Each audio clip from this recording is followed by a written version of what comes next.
حدیث نمبر 1۔ حضور اکرم صلی اللہ علیہ وآلہ وسلم کا ارشاد ہے، تمام اعمال کا دار و مدار نیت پر ہے، اور ہر عمل کا نتیجہ ہر انسان کو اس کی نیت کے مطابق ہی ملے گا۔ پس جس کی ہجرت دولت دنیا حاصل کرنے کے لیے ہو یا کسی عورت سے شادی کی غرض سے ہو، پس اس کی ہجرت انہی چیزوں کے لیے ہوگی جن کے حاصل کرنے کی نیت سے اس نے ہجرت کی۔ صحیح بخاری حدیث نمبر 2۔ حضور اکرم صلی اللہ علیہ وآلہ وسلم نے فرمایا کہ وحی نازل ہوتے وقت کبھی مجھ کو گھنٹی کی سی آواز محسوس ہوتی ہے، اور وحی کی یہ کیفیت مجھ پر بہت شاق گزرتی ہے۔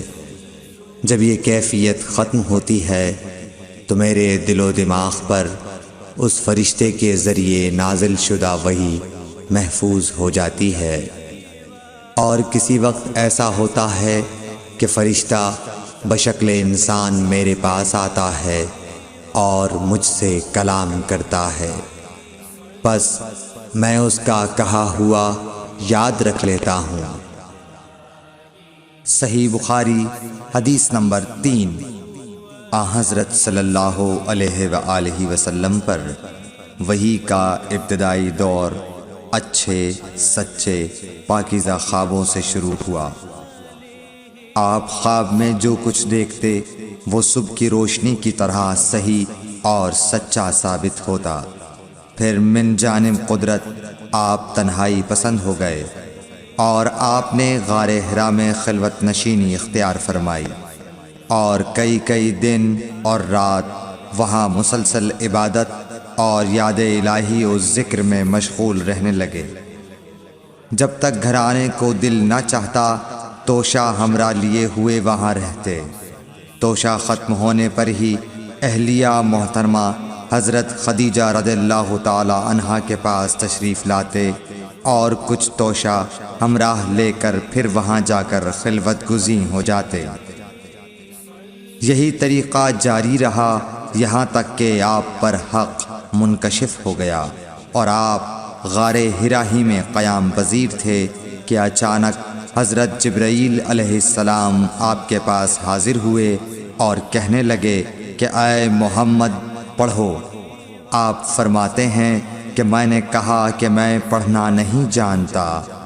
آپ صلی اللہ علیہ وسلم فرماتے ہیں کہ فرشتے نے مجھے پکڑ کر اتنے زور سے بھینچا کہ میری طاقت جواب دے گئی، پھر مجھے چھوڑ کر کہا پڑھو۔ میں نے پھر وہی جواب دیا کہ میں پڑھا ہوا نہیں ہوں۔ اس فرشتے نے مجھ کو نہایت ہی زور سے بھینچا کہ مجھ کو سخت تکلیف محسوس ہوئی، پھر اس نے کہا کہ پڑھ۔ میں نے کہا میں پڑھا ہوا نہیں ہوں۔ فرشتے نے تیسری بار مجھ کو پکڑا اور تیسری مرتبہ پھر مجھ کو بھینچا، پھر مجھے چھوڑ دیا اور کہنے لگا کہ پڑھو اپنے رب کے نام کی مدد سے جس نے پیدا کیا اور انسان کو خون کی پھٹکی سے بنایا۔ پڑھو، اور آپ کا رب بہت ہی مہربانیاں کرنے والا ہے۔ پس یہی آیتیں آپ حضرت جبرائیل علیہ السلام سے سن کر اس حال میں غار حرا سے واپس ہوئے کہ آپ کا دل اس انوکھے واقعے سے کانپ رہا تھا۔ آپ حضرت خدیجہ کے ہاں تشریف لائے اور فرمایا کہ مجھے کمبل اوڑھا دو، مجھے کمبل اوڑھا دو۔ لوگوں نے آپ کو کمبل اوڑھا دیا۔ جب آپ کا ڈر جاتا رہا تو آپ نے اپنی زوجہ محترمہ حضرت خدیجہ رضی اللہ تعالی عنہا کو تفصیل کے ساتھ یہ واقعہ سنایا، اور فرمانے لگے کہ مجھ کو اب اپنی جان کا خوف ہو گیا ہے۔ آپ کی اہلیہ محترمہ حضرت خدیجہ رضی اللہ تعالی عنہا نے آپ کی ڈھارس بندھائی اور کہا کہ آپ کا خیال صحیح نہیں ہے۔ اللہ کی قسم آپ کو اللہ کبھی رسوا نہیں کرے گا۔ آپ تو اخلاق فاضلہ کے مالک ہیں، آپ تو کنبہ پرور ہیں، بے کسوں کا بوجھ اپنے سر پر رکھتے ہیں، مفلسوں کے لیے آپ کماتے ہیں، مہمان نوازی میں آپ بے مثال ہیں، اور مشکل وقت میں آپ امر حق کا ساتھ دیتے ہیں۔ ایسے اوصاف حسنہ والا انسان یوں بے وقت ذلت و خواری کی موت نہیں پا سکتا۔ پھر مزید تسلی کے لیے حضرت خدیجہ رضی اللہ تعالی عنہا آپ کو ورقہ بن نوفل کے پاس لے گئیں، جو ان کے چچا زاد بھائی تھے اور زمانہ جاہلیت میں نصرانی مذہب اختیار کر چکے تھے اور عبرانی زبان کے کاتب تھے۔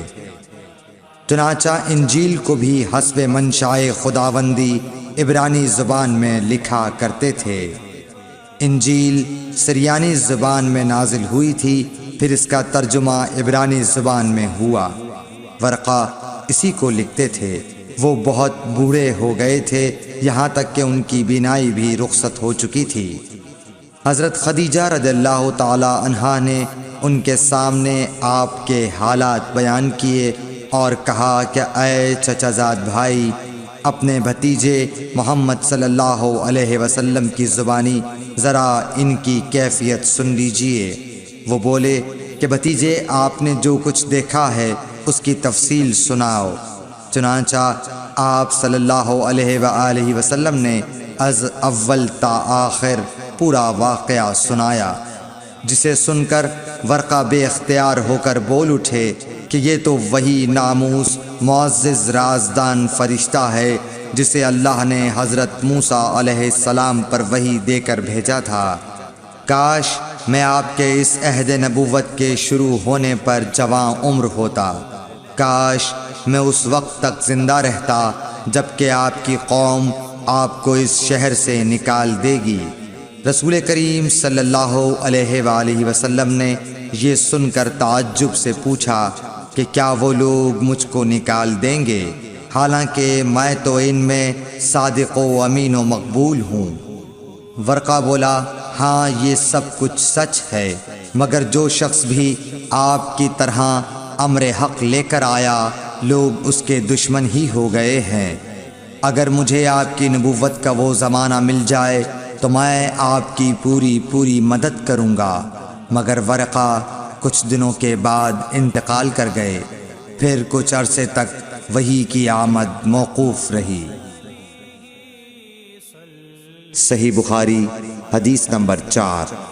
حضور اکرم صلی اللہ علیہ وآلہ وسلم نے وحی کے رک جانے کے زمانے کے حالات بیان فرماتے ہوئے کہا کہ ایک روز میں چلا جا رہا تھا کہ اچانک میں نے آسمان کی طرف ایک آواز سنی اور میں نے اپنا سر آسمان کی طرف اٹھایا۔ کیا دیکھتا ہوں کہ وہی فرشتہ جو میرے پاس غار حرا میں آیا تھا، وہ آسمان و زمین کے بیچ میں ایک کرسی پر بیٹھا ہوا ہے۔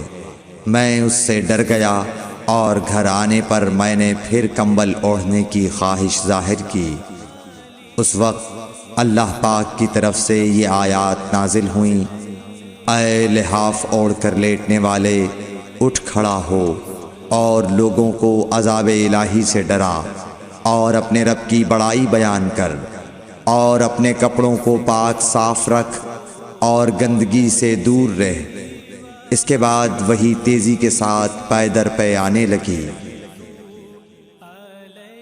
صحیح بخاری حدیث نمبر 5۔ رسول اللہ صلی اللہ علیہ وآلہ وسلم نزول قرآن کے وقت بہت سختی محسوس فرمایا کرتے تھے، اور اس کی علامتوں میں سے ایک یہ تھی کہ یاد کرنے کے لیے آپ اپنے ہونٹوں کو ہلاتے تھے۔ ابن عباس رضی اللہ تعالیٰ عنہ نے کہا، میں اپنے ہونٹوں کو ہلاتا ہوں جس طرح آپ ہلاتے تھے۔ سعید کہتے ہیں، میں بھی اپنے ہونٹ ہلاتا ہوں جس طرح ابن عباس رضی اللہ تعالیٰ عنہ کو میں نے ہلاتے دیکھا۔ پھر انہوں نے اپنے ہونٹ ہلائے۔ ابن عباس رضی اللہ تعالیٰ عنہ نے کہا، پھر یہ آیت اتری کہ اے محمد، قرآن کو جلد جلد یاد کرنے کے لیے اپنی زبان نہ ہلاؤ، اس کا جمع کر دینا اور پڑھا دینا ہمارا ذمہ ہے۔ حضرت ابن عباس رضی اللہ تعالی عنہ کہتے ہیں، یعنی قرآن آپ صلی اللہ علیہ وآلہ وسلم کے دل میں جما دینا اور پڑھا دینا ہمارے ذمہ ہے۔ پھر جب ہم پڑھ چکے تو اس پڑھے ہوئے کی اتباع کرو۔ ابن عباس رضی اللہ تعالی عنہ فرماتے ہیں، اس کا مطلب یہ ہے آپ اس کو خاموشی کے ساتھ سنتے رہو، اس کے بعد مطلب سمجھا دینا ہمارے ذمہ ہے۔ پھر یقیناً یہ ہماری ذمہ داری ہے کہ آپ اس کو پڑھو، یعنی اس کو محفوظ کر سکو۔ چنانچہ اس کے بعد جب آپ کے پاس حضرت جبرائیل علیہ السلام وحی لے کر آتے تو آپ توجہ سے سنتے، جب وہ چلے جاتے تو رسول اللہ صلی اللہ علیہ وسلم اس وحی کو اس طرح پڑھتے جس طرح حضرت جبرائیل علیہ السلام نے اسے پڑھا تھا۔